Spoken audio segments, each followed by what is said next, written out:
It looks like there's more to the story than what Lala was saying in regards to her ex-assistant Jess leaving. Jessica Walter, who was Lala Kent's ex-assistant and ex-podcast host, started her own podcast, and on the first episode, she did discuss her leaving the Give Them Lala podcast. No, I was not at all expecting to leave. That wasn't the plan. If I'm going to be honest, I thought I'd be at that last job forever. I was like ready to be a lifer. Maybe not in the role I was in, but I'll say within the company I was in. I invested everything I had professionally in that last job and a lot personally. I was investing in a future that I thought we were all on the same page about. Basically what happened, I said how I felt about the way some things were being handled.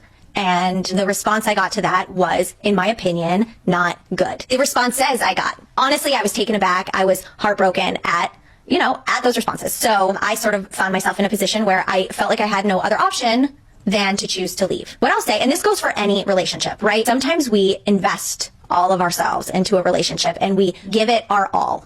And at the end of the day, maybe we don't get in return what we feel we deserve. And this is what Lala had to say about the situation when she was on the Not Skinny But Not Fat podcast. It's so wild because it's like, where were you when she was on the pod? Nowhere to be found. All I heard about was get her off. And now it's like, you know what? Like, at the end of the day, she was my employee. Yeah. She wanted to go and move on with her life. And I would be like a crazy person to not say, go and achieve everything you want to achieve. Yeah.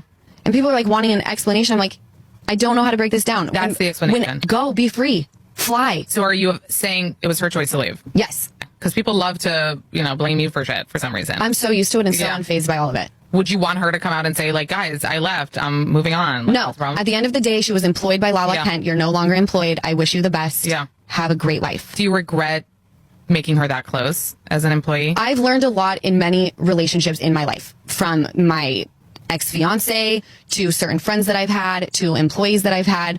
Every single thing that I've experienced in the past 2 to 3 years, I have learned something. Yeah. I don't regret anything, but I know how to make things different.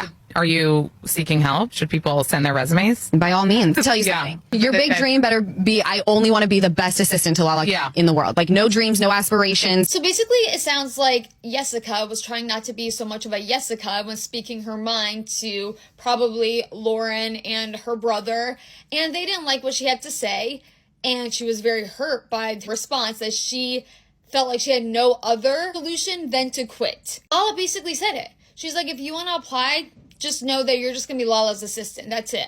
I don't want anyone with any career aspirations. I just want someone that will be my yes man 24/7. That is insane. That you need someone to be your yes man, be your hype man, because you have insecurities, obviously.